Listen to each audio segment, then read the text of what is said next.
being a Northwest guy is you're raised in a batting cage, you're raised in an indoor facility, you're taking ground balls off of, you know how to work in limited space. Okay, I'm going to tell you right now, and I know I'm biased because I'm a Northwest guy, but I will take a Northwest guy over somebody from another area any day of the week because I just think they're tougher. I just think they're tougher guys.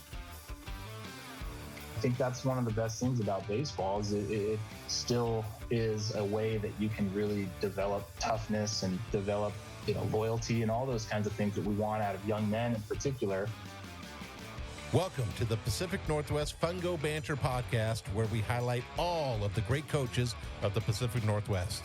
Now, here are your hosts, Eric Sorensen, Jason Jarrett, and Kelly Gow. Hey, Fungo Banter fans, welcome back to part 2 with Coach Valentine from Eastern Oregon University. Hopefully you thoroughly enjoyed part 1. Part 2, we dive into some more culture building with the ins and outs of today's roster where things change so often. And we tell some funny stories at the end, just being a first-year head coach and a lot of fun in that one. So hopefully you guys enjoy that. Big thank you to Safeguard out of the Tri-Cities. We got some fun stuff we're giving away for the clinic coming up. They are making it.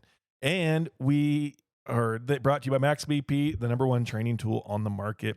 Frost Gear and Heavy Swing also under their umbrella. Some really quality stuff. And Top Tier Sports, if you're looking for a tournament for next summer, check them out. Heck, if you're looking for a basketball tournament for this winter, they're doing that as well. So go check those guys out, and you will not be disappointed.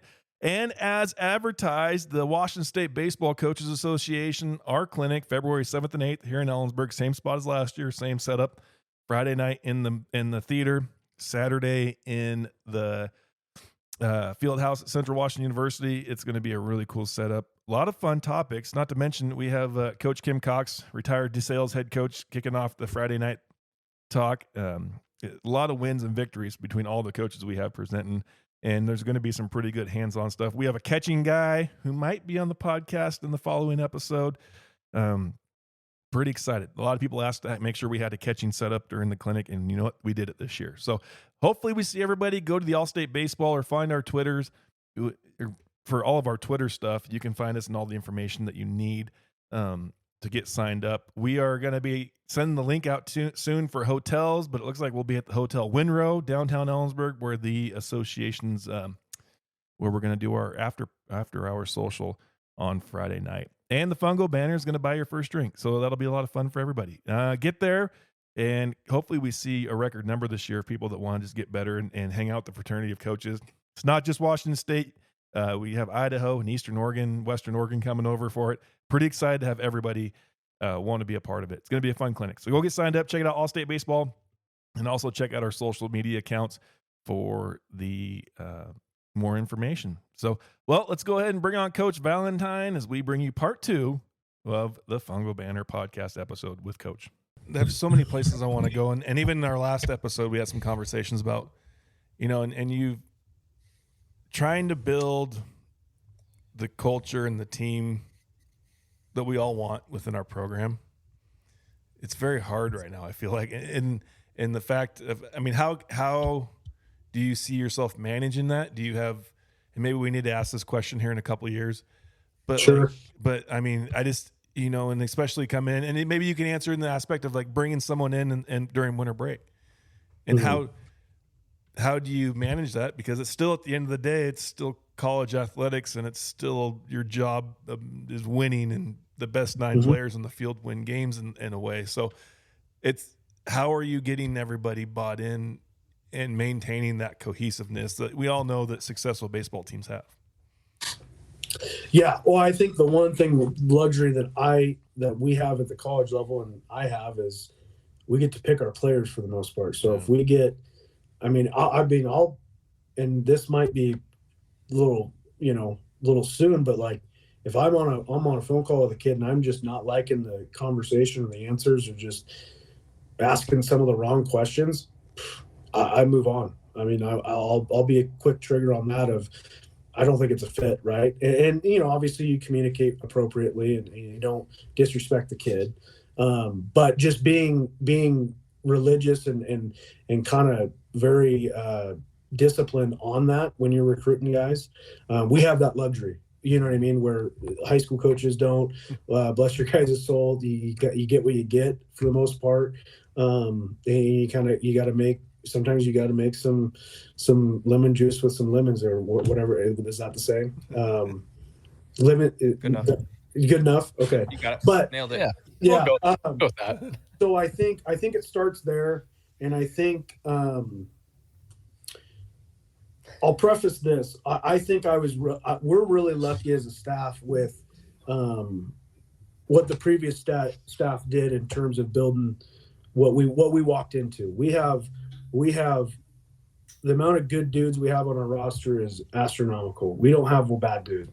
We really don't have I'm willing to say we don't have really any selfish individuals either. And so that's a testament to Kyle Treadway, who was here previously, that's at Utah Valley now, that, you know, they've made our job easier to build that culture and build off of the culture that he created while in his time here, you know, and I think that's been a really fun springboard, if I'm being honest. And obviously putting your own twist on it and whatnot, and obviously different personalities and all that good stuff. But those guys were hungry for it, because these guys took steps as a group last year, and they're all back and they're ready to, you know, earn and compete and leave the program better than they found it and whatnot. So that part's been easy, but it's a constant, for me, it's a constant daily endeavor. I mean, it's a growing thing that breathes life every day. And I think you just got to work at it, whether it's through individual conversation or asking guys, you know, hey, how's your day going? How's class going? And quite frankly, I there's times where, you know, I found myself a little busier than I thought, and I don't get to do that as much, right? But I think having the right staff and people that you get to do that helps that as well. And I think, you know, outlining goals and holding guys to standards and understanding this is how we're going to do it. But also, hey, sometimes you got to be the bad guy, right? And not, you know, that doesn't mean like, you know, you got to disrespect a kid or just totally undress them, you know. But if they are outside the standard, or if they're not living up to the standard, or they're violating a rule or something that you have deemed important in the past, you got to hold that guy accountable, just like you did the second guy or the first guy. So I think just being consistent in a lot of that, and a lot of the messaging, and a lot of, you know, just your actions and your dealings with your players on a daily basis, I think goes a long way as well. And like I said, we're really lucky with the group that we inherited. They've made it that much easier for us. Just your guys' like daily process of work and what you've done, your practice structure, your calendar, sharing information, all those things. Have you had to deal with, and this is not like a bash on anything in the past or whatever, but I think we all go through transition, but have you had to deal with any like, well, that's not how we used to do it, or that's not how I was taught this, or have in that transition of you joining in, you know, fairly late, were guys able to follow your new script pretty well? Was there any kind of clash there? You had to kind of build any bridges? How did kind of that process work from putting your system and your stamp in it compared to guys and their comfortability with what was done in the past? Yeah, I think I kind of made the comment early before we started teaching anything and before we kind of implemented anything. And I said, and because with this being said, we have guys that are in their fourth year of college baseball that have their third head coach here at Eastern Oregon.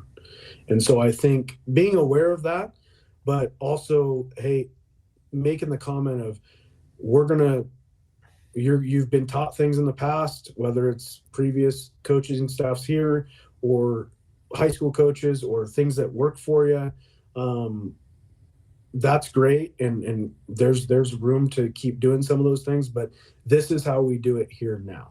And this is why. And I think over communicating, I try to really over communicate the why on hey, this is how we take our leads. This is what we do at second base. This is what we do at the plate. This is why this is important. And so we kind of sacrificed, I would say, some maybe skill acquisition in the individual side in the fall to spend more time in the team setting and just getting our base layer and getting our standards set and just getting our language that we're going to speak offensively, defensively, pitching. We did it all. We put in signs, we put in some things that maybe were early, but we just wanted to get it all in so then we could talk the same language. And so I think sacrificing some of that was important for us.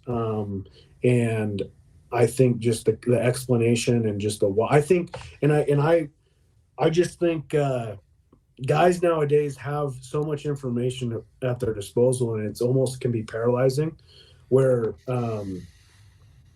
they're able to seek why online.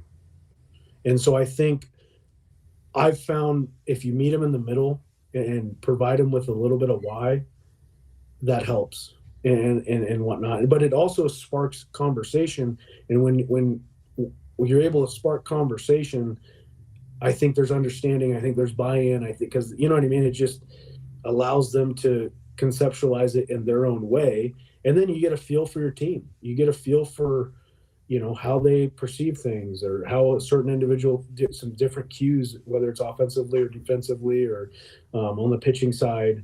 And you just it allows you to kind of get to know your guys a little bit. And I think we really tried hard, and when in our first staff meeting, I really impressed it upon on our staff to get to know them, establish a relationship. Don't be so quick to teach, right? We've got fifth-year guys that have been in college baseball for 5 years, and this is their third head coach. We got to earn some trust. We got to earn some credibility. And that's just how we've kind of gone about it. And so we've tried to bridge that gap a little bit, where it's not so much like, hey, this is the new sheriff in town.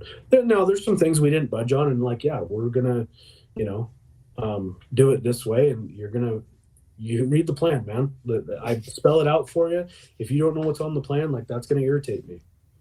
If you don't know what the BP round is, it's in the group me, it's on the board, it's been explained before BP twice. I really try to hit, and our guys probably think this guy talks too much, or this guy, hey man, we got it. We're taking BP. It's 3x4 up to 12, and the cage group is top of the zone fastball off the machine, and base running's this. We're good. Majority of them. But there's the guys that need it. There's the guys that helps, right? And so I think just establishing we're going to be a strong communication group, I think helps as well. So yeah, I think that establishing that discipline too with those young men, the tendency for us is, stay up late and have as much fun as you can out of those 4 years you get. And that's why I was always a big fan of a young man to come out of the high school, doesn't know what he wants to do with his life. You go into the service. You go fight for your the freedoms of your country, and you're going to learn great discipline in that. But I also think too, playing sports, and what you do there, Brian, at Eastern, and developing that is huge to their development later in life, because all in all, right, I mean, the percentage of these guys moving on to the pro level is very slim. That percentage is very minimal. And so it's like you're developing these men in so many factors that I think as coaches, we don't really realize, and even at the high school level, I think, a lot of high school coaches miss the mark, right? I think, I understand that, we have it tough, but I think, reverse side, I think college coaches, like you and Kelly, man, you guys have it really hard, because you're dealing with some of these seniors are coming in, and they were, tough stuff, right? I mean, they were the dudes of their programs, and they're like, come on. I was like hitting a couple jacks every game, and, I hit, 800 on my team. I was, 4-year starter, first team, all league, that kind of stuff. And so, but the thing is that I think a lot of high school coaches too will feed into that and say, hey man, you can't. You got to teach them the discipline. You got to teach them, hey, this is the way we do it, and develop that culture so that when they move on to that next level, they can adapt a little easier. I just think that some kids are culture shocked, right? I mean, you Oh, probably see it, absolutely. right? You get guys in your program, they're just absolute culture shock, and it's like, bug-eyed, foul ball right off the bat, and you're like, dude, your high school program wasn't dialed in very well. But then Right. you other guys that they have an established high school program that's done well, and they just roll right with it. And then a lot of times those guys are way further in the spring since some of your guys are still trying to figure it out. So I really think that those high school coaches, who are listening, man, that culture is huge to, not only for your program, but moving on. So Yeah, no doubt. I think also, kind of to that, the senior, the guy that's being recruited, the freshman, that get anywhere it's at. And this isn't, I didn't make this rule, and you guys have probably heard it before, but I follow it. And it's, when those guys get to your place, their freshman fall, they're not, how open to coaching are they going to be when they've been the best they've been, and it's all like, the guy at Tennessee obviously is better than the freshman at Eastern Oregon or whatever it is, but in their world they've been really good because they're playing college baseball. And so sometimes it's harder for guys to hear coaching, and so I don't always rush to coaching that guy unless it's glaring or if it's getting outside of a team construct. I don't always rush to coaching that freshman right away. I would like to, if you can, let it marinate just a little bit and then let them fail a little bit. And then they're kind of open to some coaching. And we kind of took that approach with these guys, kind of similar deal that I touched on earlier. We kind of call that the other part of that is the life lessons through the game of baseball of just, hey man, you treat this like your job. This is your job. Your job is to be an Eastern Oregon baseball player right now. Like you show up on time, you communicate effectively, to have good time management. And we'll talk about when we don't have good time management, all that stuff. So I think putting it in that way of just like, hey, you can't, if you do this at a job, you're probably going to get fired. So you should probably make that adjustment. And I think the biggest thing with the freshmen too is, hey, you're going to be shell shocked. You're going to be, it's going to be tough. You're living away from home for the first time. You're cooking your own meals potentially, whatever it is. You're away from all your friends and your people. You're going to be shell shocked. It's okay. Embrace it. But also let's try to make adjustments. Let's not screw the one thing up 3 or 4 different times. Let's screw it up twice and make the adjustment third time. Right. And I think the game of adjustments and the guys that can make adjustments quicker, and that's just moving up levels. That's whatever it is, whether it's a job where you have an entry level job and you're a manager now, well, you have less room to screw up because you're now leading people. Right. And so let's just make adjustments. If we can make adjustments, that's a life lesson, but also very applicable to that guy in a new scenario in college baseball. I think a lot of it too is that, especially the young guy, the freshman, is that fear of failure, right? Like they're so worried about how they look when they fail or just failing in general.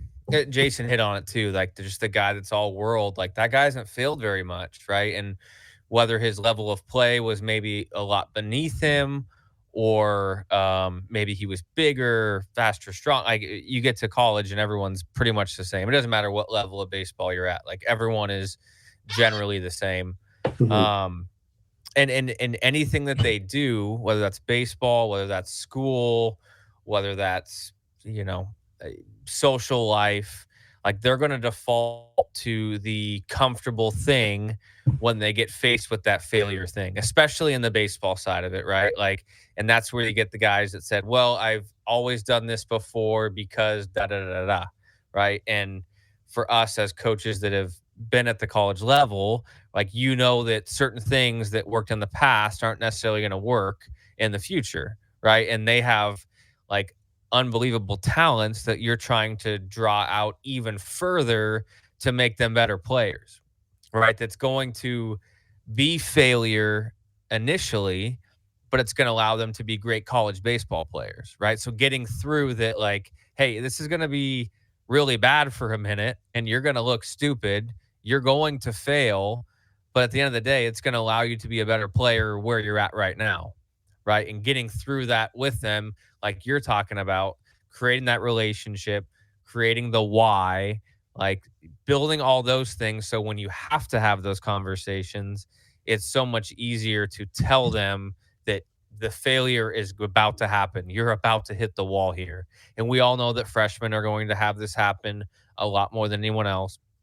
You tell a freshman when they come into college that imagine you're back in high school again, trying to play on varsity, and it's really, really hard. It's no different in college. Like, it's the same thing over again. But, like, you know, how has that shown up a lot for you? I'm sure at LC it happened a lot because half of your roster in general is freshmen every year. But how have you overcome that failure piece of guys being vulnerable, of being in that position and trying to be, you know, in their comfort zone and taking them out of it? Yeah, and I think patience is a word that I use, and again, I could use more of it in some certain situations. But understanding that, you know, okay, hey, you coach them up. Are they at least, like, is the adjustment what you want it to be, or is it maybe the adjustment's not always there, but the effort to make the adjustment is there, and I think seeing the effort, we had a couple freshmen this year that, shoot, man, they had a long ways to go in terms of just learning how to practice like a college player, in terms of pace, in terms of attention to detail, and just paying attention, and just, I just don't know how much how much structure they maybe had in they probably had structure, but nothing, like college structure, and that's very, very common. But they were making the adjustments with the pure adjustment slower, yes, because they're young and they're still sifting through it, but the effort was there, and I think that's important, and something that I try to lean on, of like, hey, if there's effort there, that means there's listening, and that there's light at the end of the tunnel, and allowing that to kind of fuel your patience. And I say all this where I'm not perfect at it, but it's something that I think about and I try to have on a daily basis. But again, I'm not perfect with it. But yeah, that's another thing about being at the 4-year level is you have less young guys compared to the junior college level, and your old guy at the junior college level is 20 years old. That's different than having your old guy be a 22 or 23-year-old, especially at the NEI level. And that's one thing that I really enjoy being back at the 4-year level, because of that, of just being able to have some of those conversations maybe a little quicker on the development side, whether it's, whatever side of the ball it's on. But age definitely plays a big factor in some of those things, and I think you gotta have that big P word and patience with some of those young bucks, just because of all the things that we talked about earlier, the things that they're going through, right? And unfortunately, especially if they're a long ways away from home, you're looking after them. You know what I mean? You're the person that's kind of guide them that way. So you gotta have to take that responsibility too, in my opinion. I think the fun part too is that at the 4-year level, and we did this a lot, that there are certain things that you expect to be taught by your older players, right? Like, yeah, like year to year, you might have some intricacies that you're trying to implement from a team standpoint, but there's certain things that, like, hey, we're not going to spend time, hammering home our middle infielder pick look signs, right? Like, senior shortstop, like, you're going to have to teach the freshman shortstop and second baseman what these signs are. We're not going to waste our time spending time on this, right? Like, just a small example there, but like, there should be some player driven leadership, with your older 4th year guys. And I know, like, this year is a little bit different for you because no one really knows how you tick, right away until you hit a game in battle. But as you build this thing, right, your returning guys are going to be able to teach a whole lot faster. Oh, cat appearance. Hey, I was wondering, he hasn't been there all night. He's back. Been chilling. Sorry, continue. Yeah, I think you just rely on your older guys at the 4-year level to be able to teach, and have your back and have your voice with what you're doing. Absolutely. And I think that we're really excited about that going into year 2, not to put the cart before the horse, but I keep talking about our guys, but they've done a good job with that, man. It's crazy. It's crazy how fast they were able to pick up on some of that stuff and understand that, hey, no, this is our time to lead and speak and hold guys accountable and whatnot. So, it is the blessing of being at the 4-year for sure. It's such a nice, and I guess for us, it seems like in my time of being a high school coach that for some reason it comes in waves. We don't just have like 5 seniors, 5 juniors, 5 sophomores, and 5 freshmen, right? No, it's like you either got like 2 seniors and all freshmen, and vice versa. And then you guys can control that, but like, it's just so much nicer going into a season, right? Knowing that, okay, we have veteran leadership this year. Our first week of practice looks way different than it did 2 years ago when it was a bunch of freshmen, and it especially. Sorry, Kelly's cat's wigging me out a little bit, but he's just staring at our soul. It's it's so much easier, I guess, to have that, and it makes it. Well, it just takes something off your plate. 100%.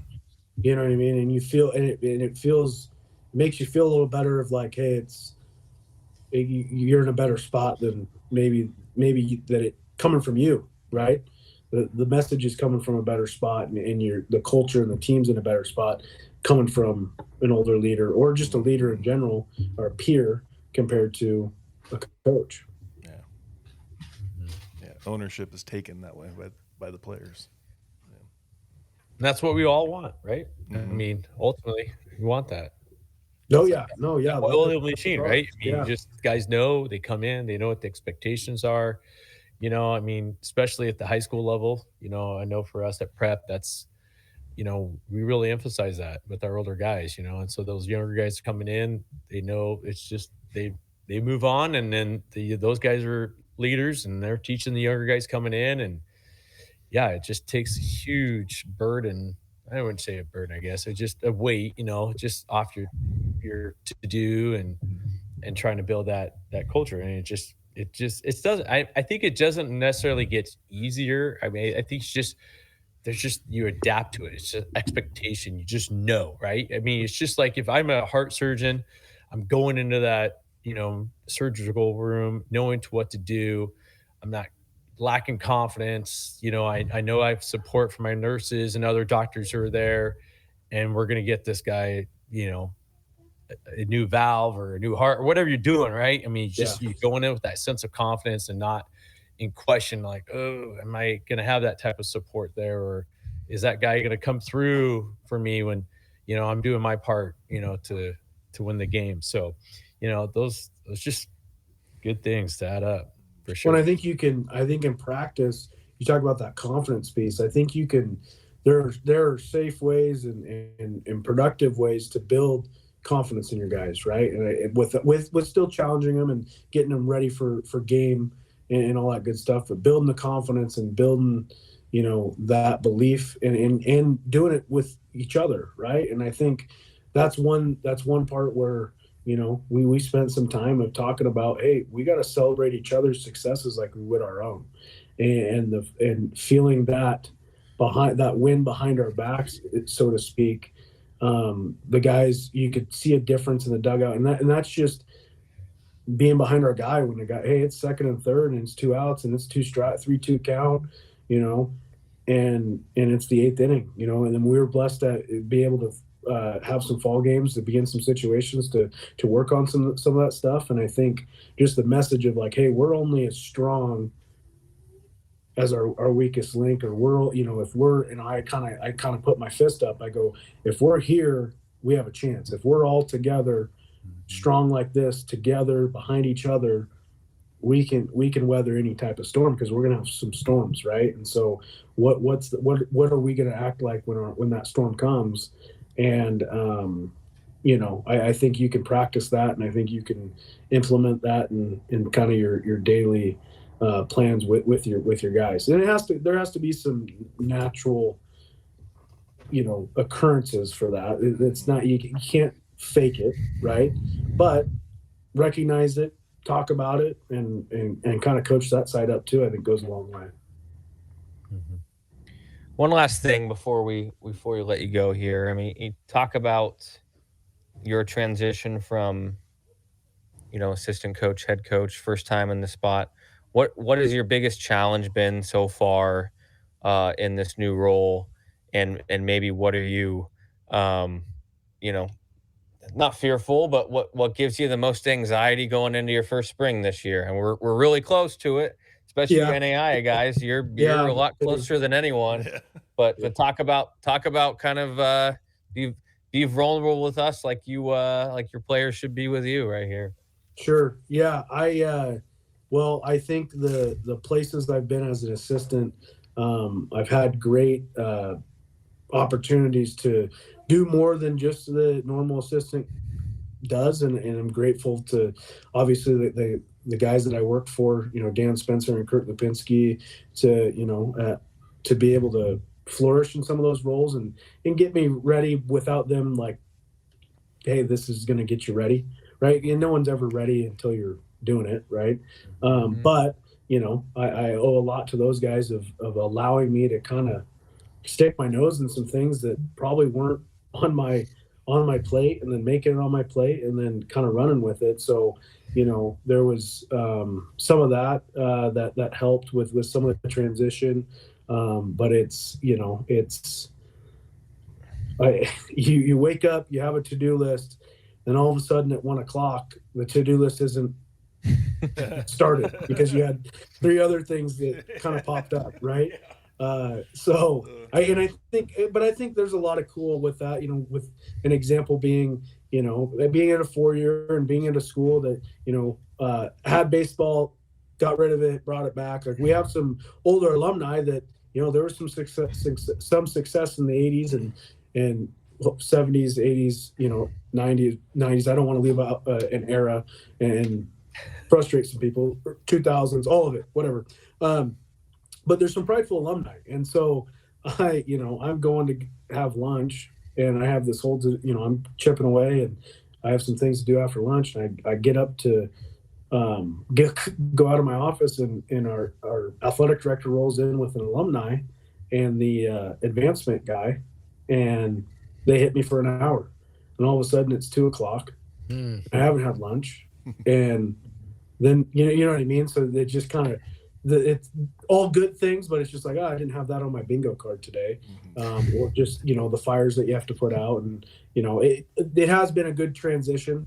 But the biggest, I guess kind of the biggest thing that stresses me out is forgetting some essential thing, like, I didn't bring lineup cards, or I didn't, or hey, I forgot to order the bus, or I didn't, not that that's kind of a big thing, but all that stuff. But just like chipping away at some of those things that, I never did that as an assistant. Someone does that, and it's the guy sitting in my chair now of, hey, what do you want? What kind of logo do you want? How do you want your logo on your BP top, or what? I don't know. And then just making that decision, like, yeah, look, we're gonna roll with that. Like, well, what if it looks bad? Well, if it looks bad, then it looks bad. It's on you. It's on you, but it's on you. Yeah. So, the bus doesn't come. Whose fault is it? Right. Is the assistant coach's fault, or is it the head coach who gave the assistant coach the job? Right. So, like, I'm just kind of, I'm paranoid that, we forget a key, like we forget the baseballs, and I'm the guy that made the list and didn't put baseballs on it, and our guys. Eric can tell you a story. Oh my God. Not to mention, you're talking about things, man, that I remember my first couple of years as the head coach of, like, just the pure panic of, hey, where's the game balls? Oh shit. Like, I'll be right back. Why can you run this up? Or you get a phone call from a buddy who might be a college head coach. And he's in town for the weekend, and luckily he was playing against Central. Hey, do you have any extra lineup cards? Because I didn't bring any for the weekend, Kelly. I actually True story. True story, BV. That's Bailed out with lineup cards. Hey, if only I friends had in low places. That's great. right. If only I Yeah, gave him a Kittitas logoed one, Desi would have loved getting that. Central's not necessarily a low place. Easy there, Rod. Well, no, it was more of just the same, just to use the same. But yeah, and I probably shouldn't admit this on here, but I discovered the other day I scheduled too many games. Oh, yeah. And so I had to shave a couple games. And if these guys, and I think one has been on the podcast, so he might hear this. So hopefully he chuckles. But I had to shave a game with a fellow opponent or two to get it. And here I was thinking, not even a week ago we were a game short. Yep. And then I realized we're 2 games thick, and I was like, well, I gotta cut 2 games. So yeah, and just kind of like. Your schedule is your schedule. You can do what you want in terms of it. Obviously you have parameters, but it's your decision. No one's going to make it for you. You got to make the decision, and it's okay. That's taken time to get used to a little bit of just like you're the final say, and it's fun. It's great. But sometimes you got to realize that you are the final say. So let's make a decision. So, yeah, no, I appreciate you guys having me on, and fired up to be at Eastern Oregon and kind of, build this thing into the future, and excited about, hopefully what the spring will come for us. Absolutely. Well, seriously, that was fun. That was a fun hour and 12 minutes or whatever we're on this episode of Talking Shop. And thank you, man. Thank you so much for saying yes to us and coming on. Yeah, no, absolutely. I appreciate you guys. Been a fan of the pod since you guys started it. What was that? That was the lockdown, right? Yep. It was COVID. 2020. Yeah, Mm-hmm. yeah. So that was no, I was pumped when Kelly texted me, and lifelong listener, as they say. So first time caller, lifelong listener. You got one. Yeah, exactly. So welcome on, Brian. That's right. Yeah. Absolutely. Well, awesome. Thank you so much. We'll have to get you on again. We'll get you on. Yeah, absolutely. Let me know when, and I'm there. Now entering from the bullpen,